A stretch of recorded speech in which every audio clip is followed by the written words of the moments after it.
কলকাতায় আবাসিক হোটেলে আগুনে 7 বাংলাদেশি সহ নিহত 9, অগ্নি নিরাপত্তায় ঘাটতির অভিযোগ। জিএসসি কি করে পারমিশন দিল, কারেন্ট দিল কি করে, ফায়ার লাইসেন্স কি করে পেল, এগুলো দেখার বিষয়। মরদেহ দ্রুত দেশে ফিরিয়ে আনবে সরকার। মরদেহগুলো আমরা যেন বাংলাদেশে ফিরিয়ে আনতে পারি, সে কাজটা আমাদের কলকাতার মিশন সে কাজটা করছে। কুষ্টিয়ায় শোকের মাতম।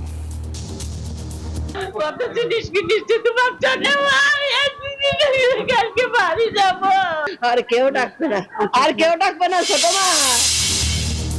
কলকাতায় আবাসনে অনিয়মের বলি চিকিৎসা নিতে যাওয়া সাধারণ বাংলাদেশিরা, অগ্নি নিরাপত্তায় ঘাটতির অভিযোগ। এবং একনিক সভায় 9,333 কোটি টাকার 10 প্রকল্প অনুমোদন, সড়কের স্থায়িত্ব নিশ্চিতে রাবার ভিটামিন ব্যবহারের পরামর্শ প্রধানমন্ত্রীর। স্বাগত প্রবাসী সংবাদে, আপনাদের সাথে আছি আমি সোহাগ বক্স। দেখছিলেন বিআরবি কেবল সংবাদ শিরোনাম। এবারে পুরো খবর। কলকাতার একটি হোটেলে ভয়াবহ অগ্নিকাণ্ডে প্রাণ গেল 7 বাংলাদেশি সহ 9 জনের। এমন ঘটনায় অনুমোদনহীন হোটেল ব্যবসায়ীদের বিরুদ্ধে কঠোর ব্যবস্থা নেওয়ার আশ্বাস দিয়েছে পশ্চিমবঙ্গ সরকার। বুধবার ভোররাতে নিউ মার্কেট সংলগ্ন মির্জা গালিব স্ট্রিটে এই অগ্নিকাণ্ডের ঘটনা ঘটে। আর এই ঘটনায় 5 সদস্যের বিশেষ তদন্ত কমিটি গঠন করা হয়েছে। হতাহতের ঘটনায় শোক প্রকাশ করেছেন কলকাতার মুখ্যমন্ত্রী শুভেন্দু অধিকারী। একটি আগুন শুধু কয়েকটি প্রাণ কেড়ে নেয়নি, নিভিয়ে দিয়েছে বাংলাদেশের অপেক্ষায় থাকা বহু স্বজনের আলো। চিকিৎসার আশায় কলকাতায় যাওয়া মানুষগুলোর জন্য যে শহর ছিল সুস্থ হয়ে ফেরার ঠিকানা, সেই কলকাতাতেই এখন স্বজনদের কান্না। মির্জা গালিব স্ট্রিটের হোটেলে ভয়াবহ আগুনে নিহত বাংলাদেশিদের মধ্যে 4 জন একই পরিবারের সদস্য, আহত আরও বেশ কয়েকজন। চিকিৎসার জন্য কলকাতায় যাওয়া বাংলাদেশিদের বড় একটি অংশ থাকে নিউ মার্কেট ও আশপাশের স্বল্প মূল্যের হোটেলে। 5 তলা ভবনের প্রতিটি তলায় ছিল ভিন্ন নামে একাধিক হোটেল। দুর্ঘটনার কবলে পড়া হোটেলটি কলকাতা ফায়ার সার্ভিসের সদর দপ্তরের একেবারেই পাশে। আগুন ছড়িয়ে পড়ার পর প্রাণ বাঁচাতে হুড়োহুড়ি শুরু হয়। এই অবস্থায় অনেকের জন্য বের হওয়ার পথ হয়ে ওঠে মৃত্যু ফাঁদ। লাইসেন্স ও সুরক্ষা ছাড়পত্র ছাড়া চলা অবৈধ হোটেলগুলোর বিরুদ্ধে কঠোর ব্যবস্থা নেওয়ার কথা জানিয়েছে পশ্চিমবঙ্গ সরকার। যে সমস্ত বাড়িতে এই ধরনের গেস্ট হাউস যারা চালাচ্ছে, তারা সমস্ত কিছু যে ধরনের সমস্ত পারমিশন লাইসেন্সের দরকার হয় সেগুলো আছে কিনা সেগুলো দেখা হবে, তাদের অ্যারেস্ট করা হবে এবং আইন অনুযায়ী তাদের বিরুদ্ধে ব্যবস্থা নেওয়া হবে। এদিকে আহত বাংলাদেশিদের দেখতে হাসপাতালে যান কলকাতার বাংলাদেশ ডেপুটি হাইকমিশনের দোতলার প্রধান আয়েশা আক্তার। আহতদের চিকিৎসার খোঁজ নেন তিনি। চন্দ্রা, নিউজ 24। ভারতে আবাসনে অনিয়মের বলি হলেন চিকিৎসা নিতে যাওয়া সাধারণ বাংলাদেশিরা। কলকাতার নিউ মার্কেটের অগ্নিকাণ্ড যেন সেই ভয়াবহ বাস্তবতারই নির্মম উদাহরণ, যেখানে আবাসিক ভবন বাণিজ্যিক কাজে ব্যবহার আর অগ্নি নিরাপত্তার ঘাটতিতে নারী শিশুসহ প্রাণ গেছে অনেকের। কলকাতার এই এলাকায় গায়ে গায়ে দাঁড়িয়ে আছে অসংখ্য বহুতল ভবন। আবাসিক ভবন হিসেবে নির্মাণ হলেও এখন ব্যবহার হচ্ছে বাণিজ্যিক কাজে। দেধারসে চলছে হোটেল ব্যবসা, অথচ নেই পর্যাপ্ত অগ্নি নিরাপত্তা ব্যবস্থা, নেই জরুরি বহির্গমন পথ। ভবন নির্মাণ ও ব্যবহারে সরকারের নিয়ম মানা হয়েছে কিনা তা নিয়েও রয়েছে প্রশ্ন। ফলে অনিয়মে গড়ে ওঠা এসব ভবনই হয়ে উঠেছে এক একটি জীবন্ত মৃত্যু ফাঁদ। ভারতের কলকাতায় গড়ে ওঠা ভবনগুলোর বেহাল পরিস্থিতির কথা স্বীকার করেছেন খোদ বিজেপির বিধায়ক অগ্নিমিত্রা পাল। ট্রেড লাইসেন্স কি করে পেল, জিএসসি কি করে পারমিশন দিল, কারেন্ট দিল কি করে, ফায়ার লাইসেন্স কি করে পেল, এগুলো দেখার বিষয়। একটা টিম গঠন করছি এবং এই কেএমসি এবং প্যান বেঙ্গল এই ধরনের হোটেল যারা চালাচ্ছেন ইলিগালি, তারা বন্ধ করে দিন, নয়তো আমরা গিয়ে বন্ধ করব। এর মধ্যেই ভবন অব্যবস্থাপনার বলি হয়েছেন ভারতে চিকিৎসা নিতে যাওয়া বাংলাদেশি নাগরিকেরা। নিউ মার্কেটের মির্জা গালিব স্ট্রিটের একটি বহুতল ভবনের হোটেল রুমে ঘুমন্ত অবস্থায় প্রাণ গেছে তাদের। অভিযোগ উঠেছে সরকারি অনুমোদন ও বিধিনিষেধের তোয়াক্কা না করে আবাসিক ভবনকে বাণিজ্যিক কাজে ব্যবহারের কারণেই ঘটেছে এমন ঘটনা। এখানে এই ধরনের ঘটনা ঘটছে, সুতরাং এই ধরনের ঘটনার ব্যাপারে একেবারেই আমরা একেবারে জিরো টলারেন্স। শুধু একটি ভবন নয়, নিউ মার্কেট এলাকায় এমন একাধিক ভবনেই নেই পর্যাপ্ত নিরাপত্তা সরঞ্জাম। এতে নিয়ম না মেনে আবাসিক ভবনের বাণিজ্যিক ব্যবহার, অগ্নি নিরাপত্তায় ঘাটতি আর কর্তৃপক্ষের নজরদারির অভাব সব মিলিয়ে আগুনের সামান্য স্ফুলিঙ্গই যেন কেড়ে নিতে পারে বহু প্রাণ। কলকাতার নিউ মার্কেটের আগুন যেন তারই ভয়াবহ উদাহরণ। নীরব দাস, নিউজ 24। কলকাতায় অগ্নিকাণ্ডে নিহত বাংলাদেশিদের দেশে ফেরাতে সর্বোচ্চ অগ্রাধিকার দিচ্ছে সরকার। আগুনে আহত বাংলাদেশিদের প্রাথমিক চিকিৎসা দেওয়া হয়েছে। যে কোনো সহায়তার জন্য সার্বক্ষণিক হেল্পলাইন চালু করেছে কলকাতার বাংলাদেশ উপ হাইকমিশন। বুধবার দুপুরে পররাষ্ট্র মন্ত্রণালয়ে সংবাদ সম্মেলনে এই কথা জানান পররাষ্ট্র প্রতিমন্ত্রী শামা ওবায়েদ।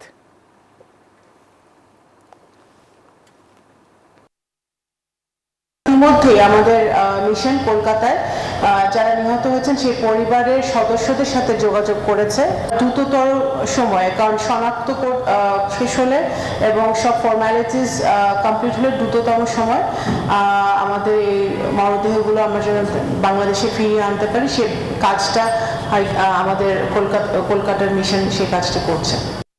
কলকাতার নিউ মার্কেট এলাকার আবাসিক হোটেলের আগুনে প্রাণ হারিয়েছেন কুষ্টিয়ার একই পরিবারের 4 জন। এই ঘটনায় আরও নিহত হন সাতক্ষীরার 2 জন এবং সাভারের এক ব্যবসায়ী। প্রতিনিধিদের পাঠানো তথ্য ছবিতে ডেস্ক রিপোর্ট।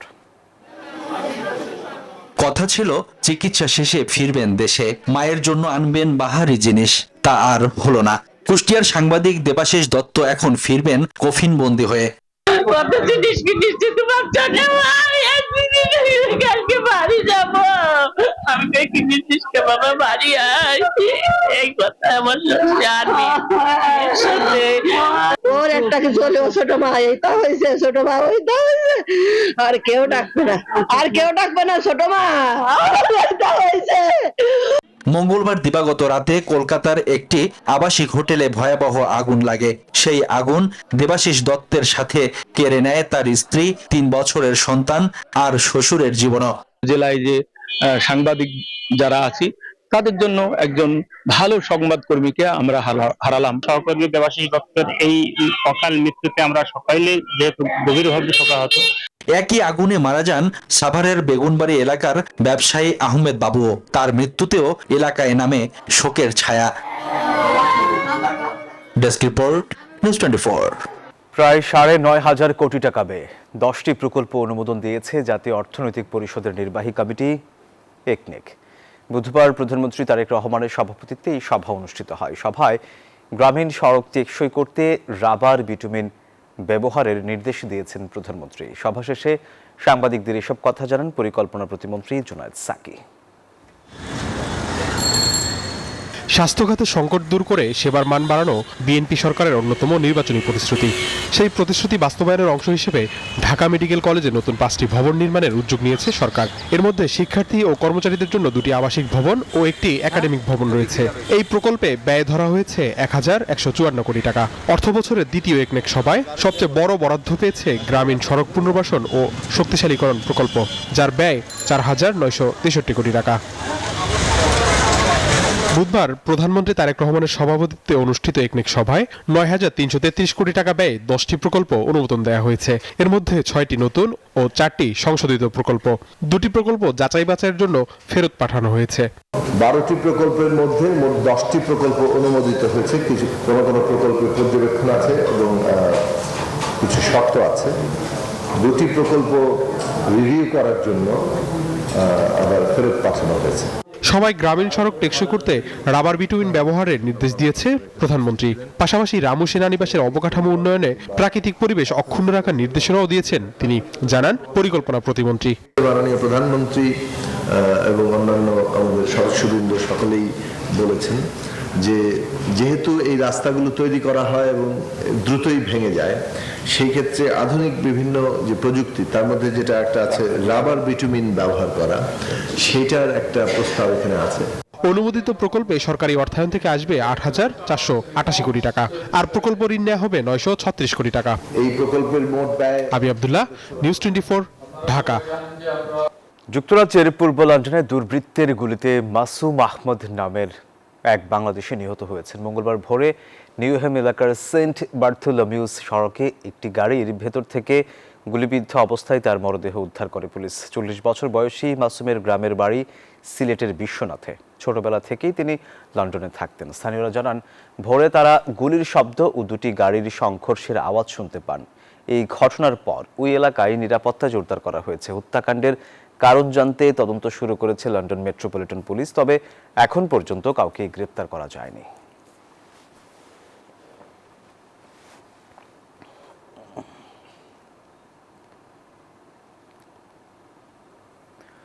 সৌদি আরবে কর্মরত প্রবাসীরা বৈধ পথে রেমিটেন্স পাঠিয়ে শক্তিশালী করছেন বাংলাদেশের অর্থনীতিকে।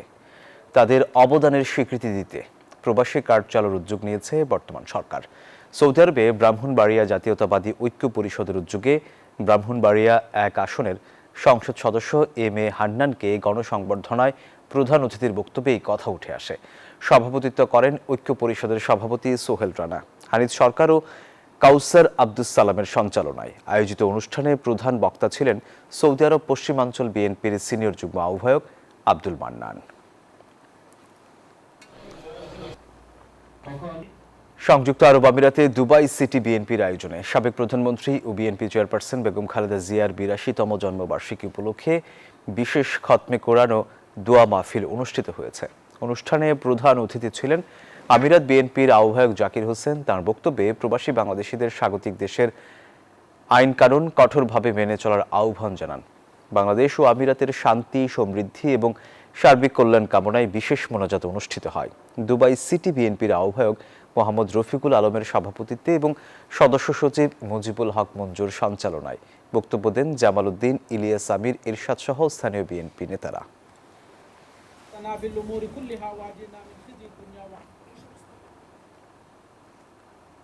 রাষ্ট্রপতি নির্বাচনের ভোট গ্রহণের সব প্রস্তুতি সম্পন্ন করেছে নির্বাচন কমিশন।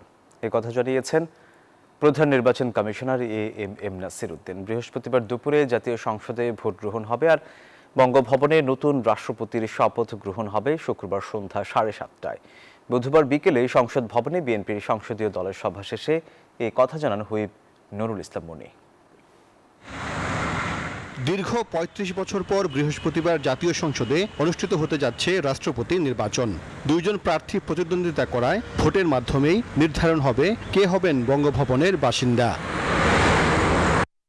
রাষ্ট্রপতি নির্বাচনে বিএনপি ও সমমনা দলের প্রার্থী মির্জা ফখরুল ইসলাম আলমগীর আর জামায়াত সহ 11 দলীয় জোট প্রার্থী অবসরপ্রাপ্ত কর্নেল অলি আহমেদ মোট 349 জন সংসদ সদস্য ভোট দিয়ে রাষ্ট্রপতি নির্বাচিত করবেন। নিরঙ্কুশ সংখ্যাগরিষ্ঠতা থাকায় বিএনপি প্রার্থীর জয় প্রায় সুনিশ্চিত। ভোটের একদিন আগে জাতীয় সংসদে অনুষ্ঠিত হয় সরকারদলীয় সংসদ সদস্যদের সভা। সভাপতিত্ব করেন প্রধানমন্ত্রী তারেক রহমান। পরে ব্রিফিংয়ে সরকারদলীয় চিফ হুইপ জানান, এই নির্বাচনের মাধ্যমে গণতন্ত্রের ঐতিহাসিক যাত্রা শুরু হবে। সরকার এবং বিরোধী দল ইনক্লুসিভ হয়ে দেশকে গণতন্ত্র প্রতিষ্ঠা করতে চাই এবং দেশের অগ্রগতিকে অব্যাহত রাখতে চাই। গণতন্ত্রের নতুন যাত্রা শুরু হবে আগামীকালকে আবার নতুন করে আবার রাষ্ট্রপতি নির্বাচনের মধ্য দিয়ে। এর আগে নির্বাচন কমিশনে রাষ্ট্রপতি নির্বাচনের সার্বিক প্রস্তুতির কথা জানান প্রধান নির্বাচন কমিশনার এবং রাষ্ট্রপতি নির্বাচনের প্রধান নির্বাচনী কর্মকর্তা। All conceivable dimensions have been covered in our preparation for this election. যখন কাউন্টিংটা শেষ হয়ে যাবে তখন সিইসি অ্যাজ নির্বাচনী কর্তা ওই যে রেজাল্টটা অ্যানাউন্স করে দিবেন, সবার সামনে অ্যানাউন্স করে দিবেন, অ্যান্ড দ্যাট ইজ ফাইনাল। সবশেষ 1991 সালের 8 অক্টোবর রাষ্ট্রপতি পদে ভোট হয়েছিল। সাইফুল ইসলাম, নিউজ 24, ঢাকা। জনগণের প্রত্যাশা অনুযায়ী চাপমুক্ত থেকে দুর্নীতির বিরুদ্ধে কাজ করার অঙ্গীকার করেছেন দুর্নীতি দমন কমিশনের নবনিযুক্ত চেয়ারম্যান বিচারপতি এ.কে.এম. আসাদুজ্জামান। দুদকে নতুন কমিশনের প্রথম কার্যদিবসে এই কথা বলেন তিনি। জানান, সংস্থাটির ভাবমূর্তি ফিরিয়ে আনতে স্বাধীনভাবে কাজ করবে নতুন কমিশন। দুর্নীতি দমন কমিশনে দীর্ঘ 5.5 মাসের শূন্যতা কাটিয়ে অবশেষে স্বাধীন এই প্রতিষ্ঠানটিতে যোগ দিলেন নবনিযুক্ত চেয়ারম্যান বিচারপতি এ.কে.এম. আসাদুজ্জামানের নেতৃত্বে 3 সদস্যের কমিশন। বুধবার সকালে সেগুনবাগিচার প্রধান কার্যালয়ে যোগদানের মধ্য দিয়ে নতুন কমিশনের কর্মঘণ্টা শুরু হলো। শুরুর দিনেই দুদকের কর্মকর্তাদের সাথে দিনব্যাপী মত বিনিময়ের মধ্য দিয়ে ব্যস্ত সময় পার করে নতুন কমিশন। পরে সাংবাদিকদের সঙ্গে আলাপকালে দুর্নীতিমুক্ত বাংলাদেশ গড়তে কথায় নয় কাজের মাধ্যমে নিজেদের প্রমাণের প্রত্যয় ব্যক্ত করেন তারা। এক বাক্যে বলবো, আপনারা দেখবেন বৃক্ষ তোমার নাম কি, ফলে পরিচয় হবে। প্রতিটি বিষয়ে পুঙ্খানুপুঙ্খানু নিরপেক্ষভাবে আমরা সিদ্ধান্ত দিব। আপনারা প্রতি অল্প সময়ে এই সকল বিষয়ে অগ্রগতি জানতে পারবেন। আর নবনিযুক্ত চেয়ারম্যান বিচারপতি আসাদুজ্জামান বলেন, বর্তমান কমিশন দেশের জনগণকে হতাশ করবে না, কাজ করবে দুদকের ভাবমূর্তি ফেরাতে। আমরা কাজ শুরু করেছি মানুষের প্রত্যাশার মতন করে, প্রত্যাশা অনুযায়ী দেশের জন্য কাজে করতে পারি, দুদকের ভাবমূর্তি ফিরিয়ে আনতে পারি, দুর্নীতির মুক্ত করার যথেষ্ট চেষ্টা করতে পারি। আমাদের জন্য আপনারা দোয়া করবেন, আমাদের কাজ শুরু করে দেন। ইনশাল্লাহ আগামী দিনে ভালো ফল আমাদের আনবো বলে আমাদের প্রত্যাশা আছে। গত 3 মার্চ আব্দুল মোমিনের নেতৃত্বে 3 সদস্যের কমিশন পদত্যাগ করার পর 170 দিন অভিভাবক শূন্য ছিল দুর্নীতি প্রতিরোধে রাষ্ট্রের এই স্বাধীন সংস্থা। বদরুল আলম শাওন, নিউজ 24, ঢাকা। ঢাকা চট্টগ্রাম মহাসড়ক এআই ক্যামেরার আওতায় আসায় স্বস্তিতে যাত্রী এবং চালকরা। তবে ব্যবহারিক জায়গায় কিছু বিড়ম্বনার কথাও জানান তারা। এদিকে স্বয়ংক্রিয় ব্যবস্থা চালু হওয়ার পর 24 ঘন্টায় মামলার সংখ্যা 500 ছুঁই। সহকর্মীদের পাঠানো তথ্য ছবিতে ডেস্ক রিপোর্ট। ড্রাইভাররা ভালোভাবে গাড়ি চালাবেন, অটো মামলা খাবেন না। দেশের অন্যতম ব্যস্ত সড়ক ঢাকা চট্টগ্রাম মহাসড়ক এবার এআই ক্যামেরার আওতায়। শৃঙ্খলা ফেরাতে চলছে মামলাও। চালক ও যাত্রীরা বলছেন এআই ক্যামেরার কারণে সুফল পাচ্ছেন তারা। তবে অহেতুক মামলা এড়াতে মহাসড়কের পাশে সার্ভিস লেন করার দাবি চালকদের। সরকারের আগে আমাদেরকে পার্কিং এর ব্যবস্থা করে দিতে হবে। আমাদের গাড়িতে চাকা পাংচার হয়েছে, রাস্তার পাশে সাইড করবো, এরকম কোন বাংলাদেশে হাইওয়ে সাইডে কোনো জায়গা নাই। এদিকে মহাসড়ক ক্যামেরার আওতায় আসায় ডাকাতির মতো ঘটনা ঘটবে না বলে আশা যাত্রীদের। তবে পূর্ণ সফল পেতে উল্টো পথের যান চলাচল নিয়ন্ত্রণ জরুরি বলেও মত তাদের। অটোমেটিক্যালি যদি তাদেরকে কন্ট্রোল করার সিস্টেম করা হয়, লোকজন এবং অন্যান্য গাড়ির জন্য অনেক সুবিধা হবে। আবার উল্টো পথে আসা যাওয়া অভ্যস্তরা দিচ্ছেন খোঁড়া যুক্তিও। কারণ আমরা ওই পাশের লোকজনরা এই পাশে সুবিধা দেখবো, এটা একটা প্রসেস করলে আমাদের উল্টো পথে আসতে হবে। নিয়ন্ত্রণে ব্যবস্থা নেওয়ার কথা জানায় পুলিশ। ওভার স্পিড করলেই অটো ক্যামেরায় মামলা হচ্ছে এবং সেটাও অনেকটা কমে গেছে। অতিরিক্ত গতি, নির্ধারিত লেন না মানা, বিপজ্জনক ওভারটেকিং, উল্টো পথে চলাচল ও অবৈধ পার্কিং সহ বিভিন্ন ধরনের ট্রাফিক আইন লঙ্ঘন শনাক্ত হলে সঙ্গে সঙ্গে ডিজিটাল মামলা দেয়া হচ্ছে। মঙ্গলবার উদ্বোধনের পর থেকে রাত 12টা পর্যন্ত 428টি মামলা হয়েছে। নিউজ 24। সড়কে নারী যাত্রীদের নিরাপদ যাতায়াতের প্রত্যাশা নিয়ে চলছে নারীদের পিঙ্ক বাস। তবে শুরুতেই রয়েছে কিছু অভিযোগ। কোনো পুরুষ যাত্রী এই বাসে উঠতে না পারলেও সাধারণ বাসগুলোতে যথারীতি চলাচল করতে পারবেন নারীরা। শিহাব জাহিদের রিপোর্ট। স্টিয়ারিংয়ে শক্ত হাত, চোখে আত্মবিশ্বাস। পুরুষতান্ত্রিক চেনাবৃত্ত ভেঙে ঢাকার রাজপথে নারী সারথীরা। যে পথ ছিল শঙ্কার, সেই পথেই এবার স্বস্তির ছোঁয়া। এ যেন শহরের পথে নারীর স্বাধীনতার আরেকটি নতুন অধ্যায়। সকাল 8:40 বাস ডিপো থেকে শুরু নারীদের পিঙ্ক বাসের যাত্রা। কেউ শিক্ষার্থী, কেউ চাকরিজীবী। স্বাচ্ছন্দ্য তো অবশ্যই লাগবে, আমাদের ছেলেদের সাথে আর মেলামেশা করে যেতে হবে না, এটি আমাদের জন্য ভালো। আজকে বাসে উঠে অনেক ভালো লাগছে যে নিউ মার্কেট নেমে অন্তত হেঁটে তো যেতে পারবো। নারীদের জন্য ভালো উদ্যোগ নিয়েছে সরকার, আমরা এই সরকারকে সাপোর্ট করি। আনন্দের সঙ্গে আছে অস্বস্তিও। ঢাকায় 10 রুটে একটি করে বাস আর পুরনো মোড়কে নতুন সেবা। প্রথম দিনেই একটি বাসে দেখা গেল ছুটে পড়েছে সিটের হাতল, ভেঙে গেছে ফ্যানও। আজকে ফার্স্ট ডে, নারী ড্রাইভার, কিন্তু মনে হচ্ছে অফিসে লেট হবে।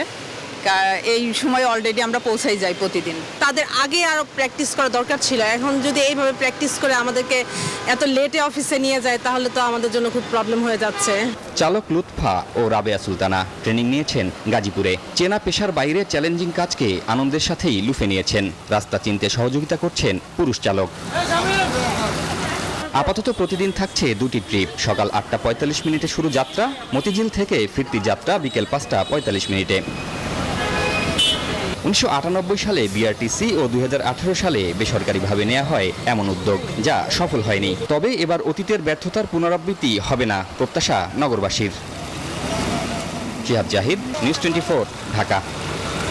মহেশখালীর এক্সিলারেট এনার্জি পরিচালিত ভাসমান এলএনজি টার্মিনাল থেকে আবারও বন্ধ হয়ে গেছে গ্যাস সরবরাহ। এলএনজি কার্গোর সংকটের কারণে বুধবার বিকেলে জাতীয় গ্রিডে গ্যাস সরবরাহ বন্ধ করে দিয়েছে এই ইউনিটটি। পেট্রোবাংলা ও জ্বালানি বিভাগ সূত্রে জানা যায়, টার্মিনালটি বিকেল ৩টার দিকে গ্যাস সরবরাহ বন্ধ করে দেয়, কারণ টার্মিনালে থাকা এলএনজি মজুদ শেষ হয়ে গেছে। গত ২১ জুলাই একটি অগ্নিকাণ্ডের ঘটনার পর টার্মিনালটি ২৫ দিন কার্যক্রমের বাইরে ছিল। এরপর মাত্র ৫ দিন আগে এটি আংশিকভাবে এলএনজি সরবরাহ পুনরায় শুরু করেছিল। সূত্রগুলো জানায়, এলএনজির মজুদ কমে আসায় মঙ্গলবার থেকেই টার্মিনালটি ধীরে ধীরে গ্যাস সরবরাহ কমিয়ে দিয়েছিল। দর্শক, এই ছিল প্রবাসী সংবাদ। এছাড়া আরো সংবাদ ও বিশ্লেষণ জানতে ভিজিট করুন news24bd.tv। ধন্যবাদ সবাই।